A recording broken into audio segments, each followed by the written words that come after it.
લક્ષ્ય ન્યૂઝ, એક નજર, એક લક્ષ્ય. ડોક્ટર બાબા સાહેબ આંબેડકરજીની 134મી જન્મજયંતિ ધામધૂમથી ઉજવાઈ. સાણંદમાં પહેલીવાર ભવ્ય મહારેલી યોજાઈ. હાથીના અંબાડી પર સંવિધાનને બાબા સાહેબ પ્રતિમા રખાઈ. 3 બગી પણ જોડાયેલ. નાસિક એવમ લાઈવ ડીજે સાથે મહારેલી નીકળી. સાણંદ નીલા રંગથી રંગાયું. આશરે 5 થી 7 હજાર લોકો આ મહારેલીમાં જોડાયા હતા. મહારેલીમાં આજુબાજુના જિલ્લા એવમ તાલુકાના લોકો મોટી સંખ્યામાં જોડાયા હતા. સાણંદ શહેર તથા તાલુકાના 68 ગામ એવમ અન્ય જિલ્લાની તાલુકાના લોકો જોડાયા હતા. ઠેર ઠેર મહારેલીનું સ્વાગત કરાયું હતું. ધારાસભ્ય કનુભાઈ પટેલ દ્વારા રેલીનું સ્વાગત કરાયું તથા રેલીમાં જોડાયેલ લોકોને ઠંડા પીણાનું વિતરણ કરાયું. એકલજી રોડ મહારાણા પ્રતાપજીની પ્રતિમાને પુષ્પ અર્પણ કરવામાં આવેલ. મહારાણા પ્રતાપજી કમિટી દ્વારા મહારેલીનું સ્વાગત કરાયું. સાણંદ કોર્ટ સંકુલ આગળ બાર કાઉન્સિલરના પ્રમુખ, પૂર્વ પ્રમુખ તથા અન્ય વકીલ દ્વારા મહારેલીનું સ્વાગત કરાયું. ઋષિ કોલોની તથા શ્રી MM શારદા વિદ્યામંદિર, શ્રી ઠક્કર બાપા છાત્રાલય સંચાલન દ્વારા મહારેલીનું સ્વાગત કર્યું હતું. હરસિદ્ધિ એન્ટરપ્રાઇઝ આગળ નાના ભૂલકાઓ સેવા આપી રહ્યા હતા. રેલી ડોક્ટર બાબા સાહેબની પ્રતિમાથી, મહારાણા પ્રતાપની પ્રતિમાથી, હાઉસિંગ બોર્ડ, ધનલક્ષ્મીથી, હરિઓમ લક્ષ્મી આંગણ, હજારી માતાજી કિલ્લોલ સોસાયટીને બાબા સાહેબ પ્રતિમા પૂર્ણાહુતિ. ડોક્ટર બાબા સાહેબ આંબેડકરજીના પૌત્ર ભીમરાવ યશવંત આંબેડકર પણ રેલીમાં જોડાયેલ. 6 કિલોમીટર લાંબી મહારેલી પ્રથમવાર ડોક્ટર બાબા સાહેબ આંબેડકરના પૌત્રએ બાબા સાહેબની પ્રતિમા પુષ્પ અર્પણ કરેલ. શેઠ સિક્કે હાઈસ્કૂલ ખાતે ભોજન વ્યવસ્થા, ઠેર ઠેર ઠંડા પીણાની ખૂબ સુંદર વ્યવસ્થા કરવામાં આવી હતી. રેલીનો મુખ્ય હેતુ સમરસતા હતો અને તમામ સમાજના લોકો રેલીમાં જોડાયા હતા. રેલીને લઈ ચુસ્ત પોલીસ બંદોબસ્ત ગોઠવવામાં આવેલ. ઓમપ્રકાશ જાટ અમદાવાદ ગ્રામ્ય SP નીલમ ગોસ્વામી સાણંદ વિભાગ ડીવાયએસપી પણ હાજરી આપેલ. મહારેલી પોલીસ બંદોબસ્ત વચ્ચે શાંતિપૂર્ણ પૂર્ણ થયેલ અને સાંજે ભીમ ગરબાનું પણ આયોજન રાખવામાં આવેલ. મહારેલી શાંતિ રીતે પૂર્ણ થતા આયોજક દ્વારા રેલીમાં જોડાયેલ લોકોની પોલીસ તથા મેડિકલ ટીમ તમામનો આભાર વ્યક્ત કરી. બ્યુરો રિપોર્ટ ગુલાબ બૌદ્ધ, સાણંદ.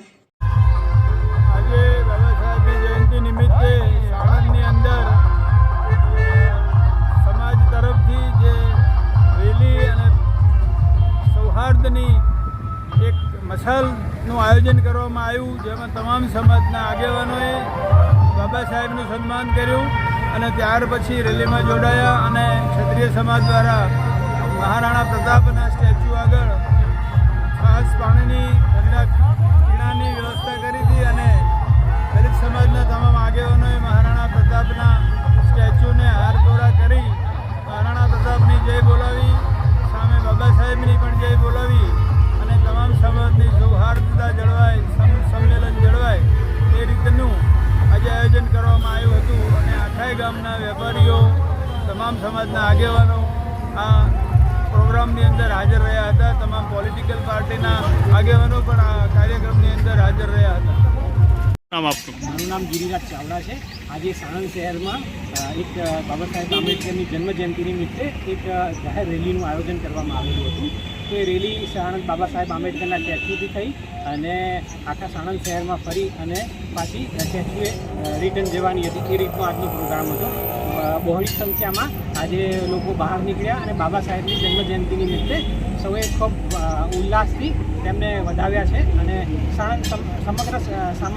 સાણંદની સમગ્ર વ્યક્તિઓએ બહાર નીકળી અને ફૂલહાર વિધિ કરી બાબા સાહેબ આંબેડકરને. અને બાબા સાહેબ આંબેડકરે મહિલાઓ માટે ઘણા બધા કાર્યો કર્યા હતા. એટલે બહોળી સંખ્યામાં મહિલાઓ પણ આજે બહાર નીકળી હતી અને સાણંદની અંદર લગભગ 10,000 લોકો રેલીમાં જોડાયા હતા અને વિશાળ સંખ્યામાં રેલીનું આયોજન કરેલું હતું. જય ભીમ. એના વિશે એક જ કહીશું. પહેલાં તો સૌ પ્રથમ જય ભીમ, જય ભીમ, નવ બુદ્ધાય. અને એક જ વસ્તુ કે જે બાબા સાહેબે ખાલી દલિત સમાજ નહીં પણ અન્ય સમાજ માટે જેને કામ કર્યું છે ટોટલી, જે બધું એના એક વખાણવા લાયક છે. કેમ કે જે બાબા સાહેબે જે 14 એપ્રિલ જે એના નામે ઉજવાય છે, જે એક જ આખા પૂરા આપણા ભારત દેશ નહીં ખાલી ઓલ ઇન્ડિયામાં એના જે સિમ્બોલ ઓફ નોલેજ તરીકે ઓળખાય છે. એનું જે મોટું સ્ટેચ્યુ છે એના કારણે એક આખું શું કહેવાય, પેલા બંધારણના ઘડવૈયા કહેવાય બાબા સાહેબ આંબેડકરે. એટલે અને આખા જે કાયદો એને જે ઘડ્યો છે બાબા સાહેબ આંબેડકરે એ બહુ સરસ. અને એના કારણે જે આપણે સ્વતંત્રતા મળી છે, જે અનામત જે અત્યારે આજે લેડીઝો 33% અનામત જે અત્યારે નોકરી જોબ કરી શકે છે, જે બાબા સાહેબના આંબેડકરના એના કારણે જે આવ્યું એનું વર્ચસ્વ છે એમ તો લેડીઝને. બહુ જ સરસ છે, બહુ જ સારું લાગ્યું અને આવો કાર્યક્રમ તો થવો જ જોઈએ બાબા સાહેબ માટે. કેમ કે એમને જે કર્યું છે એ કદી એ ભૂલાય એવું જ નથી. કોઈની માટે, બધાની માટે બહુ જ સરસ કાર્યો કર્યા છે.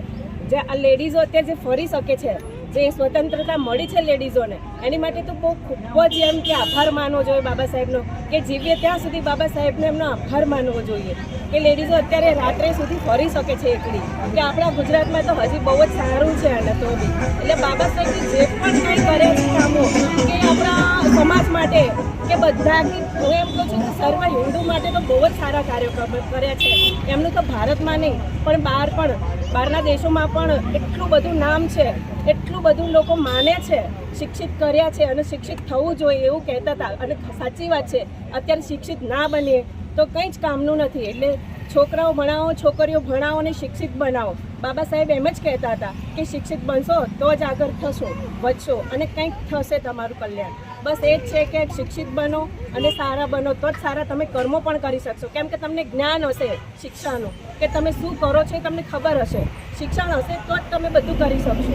તો બાબા સાહેબનું આ કદી ભૂલાય જ નહીં કે બહુ જ સરસ કાર્ય કર્યું છે.